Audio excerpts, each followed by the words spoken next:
So guys, फिलहाल Superman fans के लिए तो ये बहुत ही सही टाइम चल रहा है बिकॉज वी ऑल नो कि हेनरी कैविल फाइनली वापस आ रहा है सुपरमैन के रोल में in the black Adam movie. लेकिन अगर हेनरी कैविल का सुपरमैन डीसीयू का हार्ट है तो बेन एफ्लेक का बैटमैन डीसीयू का लंग्स है, जिसके बगैर फैंस सांस नहीं ले सकते। तो अपने रॉक भैया ने हेनरी कैविल को तो बुला लिया, लेकिन अभी बैटफ्लेक का क्या? तुम्हें लग सकता है कि मैं ये वीडियो बेकार में बना रहा हूँ बिकॉज हम ऑलरेडी जानते हैं दैट बेन एफ्लेक ने एक्वामैन 2 में ऑलरेडी अपने सीन्स को शूट कर लिया है। तो फिर मेरे इस वीडियो को बनाने का मतलब क्या है? उसके लिए वीडियो पूरा एंड तक देखो। मैं सारा कुछ एक्सप्लेन करने वाला हूँ कि अपने बैटफ्लेक को लेकर आखिर चल क्या रहा है, एंड आई होप कि वीडियो के एंड तक तुम्हें सब कुछ समझ आ जाएगा।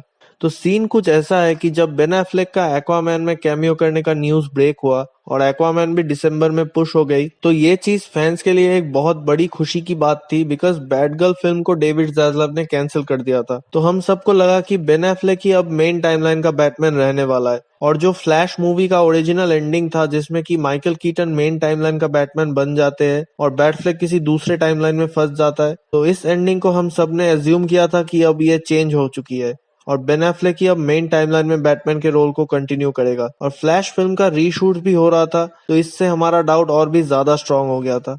लेकिन रिसेंटली फ्लैश फिल्म न्यूज ने ये रिपोर्ट किया है दैट फ्लैश की स्टोरी में कुछ मेजर चेंजेस नहीं हुआ है और जो माइकल कीटन का ओरिजिनल एंडिंग था उसको भी चेंज नहीं किया गया है। और फ्लैश मूवी भी अब पिक्चर लॉक्ड है, मतलब इसके सारे रीशूट्स कंप्लीट हो चुके हैं और कोई भी एडिशनल फिल्मिंग अब नहीं होगा इसका। इस बात को ग्रेस रैंडॉल्फ ने और भी एक दो स्कूपर ने कहा है that Michael Keaton he main timeline का बैटमैन बनेंगे और बैटफ्लेक दूसरे टाइमलाइन में फंस जाएगा। लेकिन अभी रुको, पहले तो मैं ये कह देता हूँ कि फ्लैश फिल्म न्यूज को मैं ट्रस्ट करता हूँ बिकॉज इनका डायरेक्टली डायरेक्टर एंडी मुschietti और उनकी बहन बारबरा से कांटेक्ट है, तो ये लोग इतना बड़ा गलत न्यूज तो नहीं देंगे। लेकिन यहाँ पे हम सबको भूलना नहीं चाहिए दैट जेसन मोमोआ ने कुछ दिन पहले एक इंटरव्यू में बताया था that Ben Affleck is back और उन्होंने ये भी हिंट दिया था कि एक्वामैन 2 में हमें एक से ज्यादा बैटमैन दिख सकता है। तो उस टाइम पे तो हमने सोचा था दैट जेसन ये ऐसे ही बोल रहा है, बट अब मुझे लग रहा है कि कुछ तो अंदर ही अंदर चल रहा है जो हम नहीं जानते।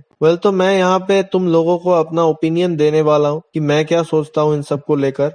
Firstly I know that Michael Keaton main timeline में आ रहा है, इस बात को तुम मान लो बिकॉज ये अब होने ही वाला है। उसके साथ साशा कहे कि सुपर गर्ल भी मेन टाइमलाइन का पार्ट बन जाएगी आफ्टर फ्लैश पॉइंट। लेकिन बेन एफ्लेक भी डीसीयू में कंटिन्यू करेगा, मुझे ऐसा लग रहा है because DeuxMoi, I don't know how to pronounce their name properly, but इस अकाउंट ने रिसेंटली ये रिपोर्ट किया था दैट बेन एफ्लेक ने कॉन्ट्रैक्ट साइन किया है वार्नर ब्रदर्स के साथ टू कंटिन्यू एज बैटमैन। और इस अकाउंट पे मुझे इसलिए भरोसा है बिकॉज लेडी गागा जोकर 2 का पार्ट है और वो हार्ले क्विन का रोल प्ले करेगी, ये बात इन्होंने ही सबसे पहले रिपोर्ट किया था। और भी इनके स्कूप्स राइट हुए हैं, तो इसी वजह से मुझे लगता है कि डीसीयू में बैटफ्लेक को लेकर कोई बड़ा स्टोरी लाइन प्लान किया जा रहा है। अब यहाँ पे 3 पॉसिबल सिनेरियोस बन सकते हैं, लेकिन उससे पहले अगर तुमको पता नहीं है तो ओरिजिनली डीसीयू एक क्राइसिस इवेंट को प्लान कर रहा था एंड बैटमैन और सुपरमैन को ये लोग रिप्लेस कर देते बैटगर्ल और सुपरगर्ल से, और क्राइसिस में शायद बेन एफ्लेक को वापस बुला लेते ये लोग। तो इसको ध्यान रखते हुए मैं तुम्हें 3 सिनेरियोस बताता हूँ।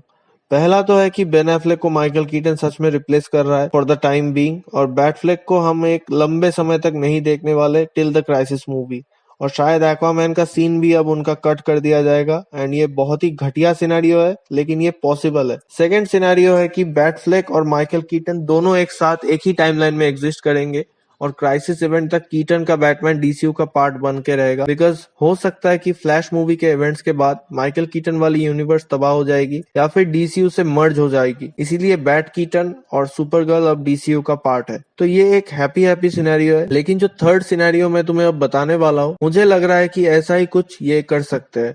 द थर्ड सिनेरियो इज कि बैटफ्लेक एक दूसरे टाइमलाइन में फंस जाता है और वो फ्लैश के पोस्ट क्रेडिट सीन में बैरी से हेल्प मांगता है with some time traveling device I guess.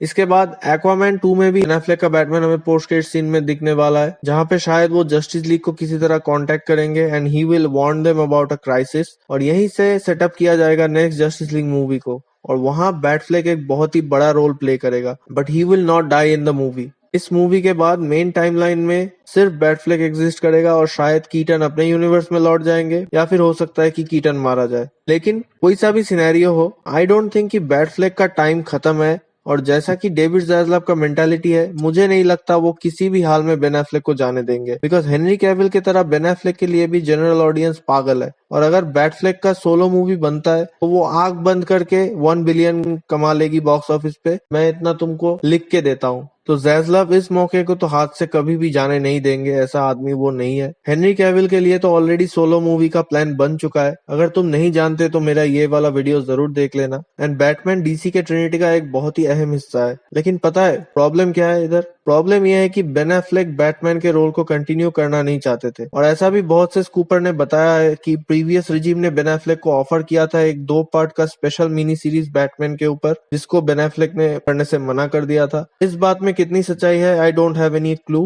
But Ben वापस आना नहीं चाहते थे ये तो सच है, बिकॉज ये बात एफ्लेक ने खुद ही बहुत बार बोला है। यहाँ सिचुएशन हेनरी कैविल जैसा नहीं है कि वार्नर ब्रदर्स वाले बेन एफ्लेक को हेट करते थे। यहाँ पे बेन एफ्लेक ही इनके साथ काम करना नहीं चाहता था, बिकॉज जो कुछ भी जस्टिस लीग में हुआ था उससे वो तंग आ चुके थे, और फिर जेफ जॉन्स का बेन एफ्लेक की बैटमैन वाली मूवी के स्क्रिप्ट के साथ छेड़छाड़ करना उनको बिल्कुल भी पसंद नहीं आया था। इसी वजह से बेन एफ्लेक बैटमैन के रोल से क्विट करना चाहता था। But that was a time जब बेन एफ्लेक अपने पर्सनल लाइफ में भी बहुत ज्यादा स्ट्रगल कर रहे थे। लेकिन अब सिचुएशन अलग है। अब बेन एफ्लेक बिंदास जेनिफर लोपेज के साथ खुश है, और उन्होंने खुद भी कहा है दैट फ्लैश मूवी का एक्सपीरियंस उनका बहुत अच्छा था। तो हो सकता है अब दोबारा वो बैटमैन बनना चाहते हैं। तो अभी देखना ही है कि ये सारे न्यूज कितने सच है और फ्लैश मूवी की एंडिंग क्या रहती है, और एक्वामैन 2 में भी बैटफ्लेक का क्या रोल होगा, इसको देखना बहुत ही ज्यादा इंटरेस्टिंग होगा। एंड इसको देखने के बाद ही हमें एक क्लियर आइडिया हो पाएगा कि सीन आखिर चल क्या रहा है। और एक क्वेश्चन जो मेरे से 2-3 लोगों ने पूछा था दैट क्या बैटफ्लेक ब्लैक एडम से फाइट करेगा, तो भाई देखो, अगर जस्टिस लीग के साथ ब्लैक एडम का फाइट होता है तो बैटफ्लेक भी डेफिनेटली लड़ेगा, वरना सोलो 1-on-1 तो वो फाइट नहीं करने वाला। और जैसा रॉक बता रहा है कि अब वार्नर ब्रदर्स डिस्कवरी वाले डीसी फैंस की बातों को सुन रहे हैं, तो आई थिंक उनको बहुत अच्छे से पता है कि फैंस बैटफ्लेक को कितना प्यार करती है।